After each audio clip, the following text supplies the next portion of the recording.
bring you the NBA on 2K Sports. Brian Anderson here. With me tonight are analysts Richard Jefferson and Grant Hill, and our reporter, Allie LaForce. Let's take a look at the numbers for him. And he's been outstanding offensively as of late. These last 5 games, he's been a beast at the offensive end. A different level score than he had been earlier in the season. And for Phoenix, KD and Nurkic are the big men for him. Devin Booker out there with Tyus Jones. What's going on, everybody, and happy Black History Month. Let's get straight into the crazy news that's been going around the NBA, all right? Let's start with the new news, the D-Fox trade away from Sacramento for Levine. And a 3-team trade which revolved in 7 players and 7 picks.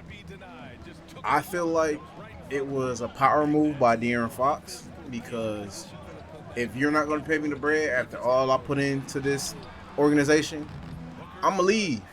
You feel me? Like, he's facing the same thing that DeMarcus Cousins was facing and going through when he was in Sacramento, and that was the main reason why he ended up leaving. But in this trade, the Spurs end up getting De'Aaron Fox and Jordan McClellan. I believe that's how you pronounce his name. Sacramento gets Zach LaVine, City Cisco, 3 first-round picks, and 3 second-round picks, while Chicago gets Zach Collins, Trey Jones, Kevin Huerter, and a first-round pick. Now, I feel like Chicago got the worst end of the stick, the worst end of the deal, but, I mean, it was expected. Honestly, wasn't expecting them to let go of Zach LaVine like that. I thought they would have went the Lonzo route, but it's a shocker, you know. Everyone's making these power plays to switch things up and shock the league. But Sacramento, they are building for sure in the future. And, you know, of course, De'Aaron Fox wanted to be there, but if you're not going to pay the man, then he has the right to go after everything he's done for an organization. Him being the one to light the beam once again after so long, like, it's completely understandable. Now, for San Antonio, I think it's a nice piece to bring in De'Aaron Fox, because now you got a little more upside and a little more vets around Wemby to kind of teach him the game. With De'Aaron Fox and CP at the backcourt, De'Aaron Fox doesn't have to be as ball dominant. He could play off ball, and they can run a 2-man game with Wemby and him, or, you know, CP and Wemby can keep doing a 2-man thing while still being on the floor. Or they can run a triangle with all 3 of them, which I want to see a good look. If it's done correctly, I feel like it's going to work pretty well, and it's going to give the Spurs a boost to make that push for the playoffs within the West. Now, for Sacramento, you got Zach LaVine reuniting with DeMar DeRozan, so you know they have a little chemistry there, because them playing in Chicago wasn't really that bad of an ordeal. They had a pretty good, you know, flow going there. I don't know how Zach is going to mesh with Malik Monk or Sabonis, but I'm ready to see that happen, because if I'm not mistaken, I don't think Sacramento's doing too bad in the West. I think they're on the outskirts. They'll be probably playing in like the play-in tournament, which is not bad but not good at the same time. But I feel like with Zach, it might give him a little bit more of a push to get a better seeding in the play-in tournament. So it's going to be very interesting to see how both teams are going to tandem and impact from this. Now, Chicago are looking at currently right now, they're looking the same as Sacramento currently, but I don't really see them going any higher than what they are in the East right now. I think they're going to sit there at 10, if not that 9th seed on the play-in. Do I expect them to make a wild Cinderella run? No, but it's pretty horrible on their part, because they really didn't get much if you really look at the trade. Honestly, you can just tell that this Sacramento organization is not focused on the current. They're focusing on the future, because within this trade, they get a 2025 first round pick. They get 2027 first round pick, a 2031 first round pick, a 2025 second round pick, and a 2028 second round pick, along with their own 2028 second round pick. So they're really more so focused on the future. They see something and these players come into the league that someone's not, apparently. And I'm not mad at it, but at the same time, I would focus on it now if I was them, because they have a chance to make a little bit of a playoff run. But I feel like you give these players that's on the team now a chance, and after this season, you can weigh your options like that and see who you think or feel like needs to go that's not fitting within the system or the program. Because to give up your franchise piece and De'Aaron Fox like that is crazy, and it's showing the league that it's really just a business and no one is safe regardless of who you are. Welcome, everyone, to tonight's show. Kicking things off, let's see some of the names on the injury list around the league. The Clippers are at less than full strength. With no Norman Powell, someone's going to have to score for them, especially from the range that he does. He's so lethal, guys. I mean, a guy is definitely going to be missed. Yeah, this is a chance for the other guys on that roster to just shine. Looking now at our featured game this evening, the Phoenix Suns have a close one on their hands. One thing that's helped tonight, their three-point shooting. Those triples add up fast, don't that, Kenny? That's why I shoot them. If they have fours, I take them too. But here's one thing. You have to have floor balance, and you have to really create clean looks, though.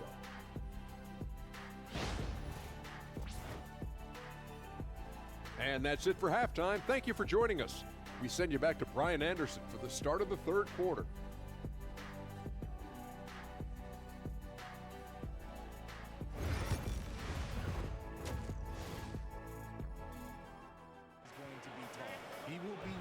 Now, let's get into the craziest trade of them all right now that has the world abuzz and ablaze. The Luka and AD trade. Now, this took everyone by a shock. We thought it was fake news, but it comes to find out that it's actually real. Like, when I heard this, I thought April Fools came early, because I would never in the day think that the Mavs will let go of Luka like that after all he's done for the franchise. Like, y'all calling him Baby Dirt, next Dirt, this, that, and the third, and y'all just up and give him away. Now, I don't know what Mark Cuban has to say. I haven't read or heard anything about him saying anything, but I feel like it was done under his nose, and he wasn't informed about this. This was like a real secretive thing, because not only that, it was complete shock to LeBron as well, because LeBron didn't know AD was getting traded. But with this trade, it involved the Lakers, the Mavericks, and the Jazz. It was a 6-player trade with 3 picks involved as well. Once again, the Jazz, they got the back end of the stick. They got 2 picks for this year's draft, but they didn't get much. The main pieces was the Lakers getting Luka and Dallas getting AD. Now, with the Lakers, they received Markieff Morris, Maxi Kleber, and Luka, of course. The Mavericks, they got AD, Max Christie, and a 2029 first-round pick. Wow. The Jazz got Jalen Hood and 2 2025 second-round picks.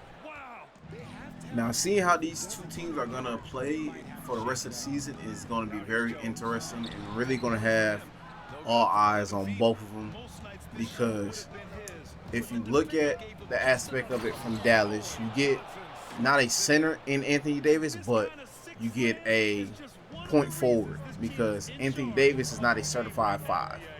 He's really a power forward who can dribble a little bit and shoot the rock better than most centers. Now, the dynamic of him and Kyrie, I don't know how that's going to work pretty well, because Kyrie never had a big or power forward like Anthony Davis. Yeah, he played with Kevin Love, but, you know, it's not the same ordeal. Anthony Davis is more athletic than Kevin Love, more of a better shooter than Kevin Love, but, you know, the spacing of them two, it should work fine, but I feel like they're going to have their hiccups. They're going to argue. Now, for Dallas, I really want to see the whole concept of Luka and LeBron, them trying to work together on the same floor, because both of them are really ball dominant, especially LeBron being 40. He's had to be so ball dominant within the start of the season so far. Luka, we know Luka played majority of the point in Dallas, and Kyrie was playing the off ball, but now he doesn't really have that luxury. It's really going to be more of a two-man game with LeBron and Luka. So we're going to see, I almost said Kyrie, but we're going to see how it's going to work out. Really, honestly, I felt like the Lakers should have went and got a big.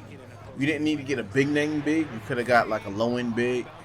I mean, honestly, you could have hired JaVale McGee again, and I feel like y'all still would have been straight.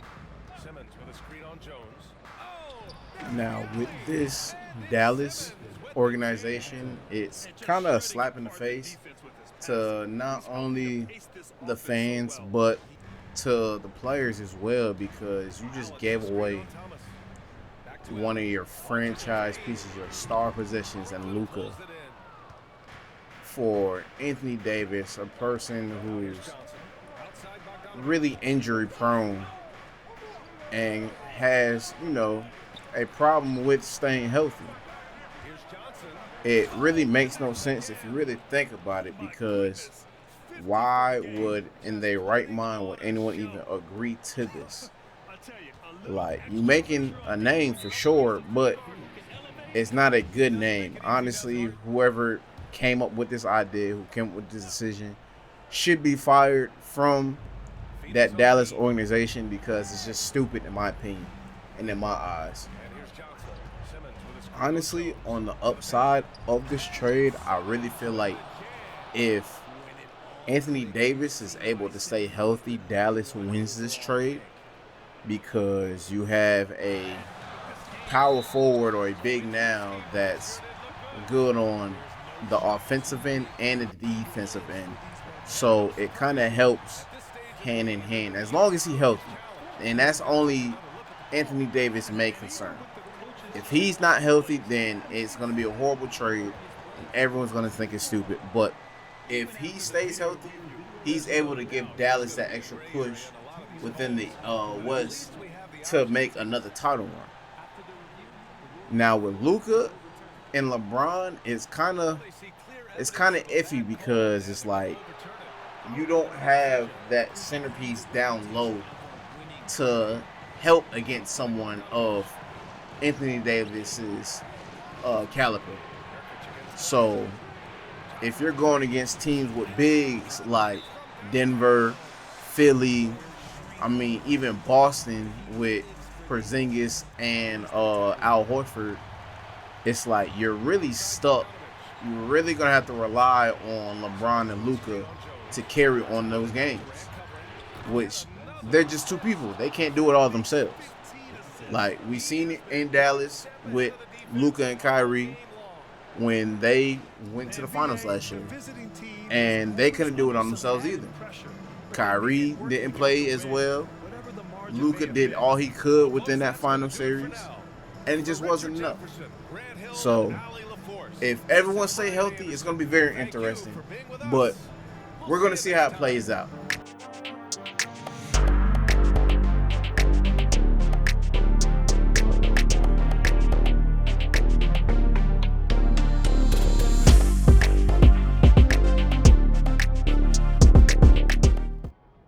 Looking like a quarterback out there, running options, calling audibles, putting up points, dominating through orchestrating. Get a Mac, Mac, Mac, Mac, Mac.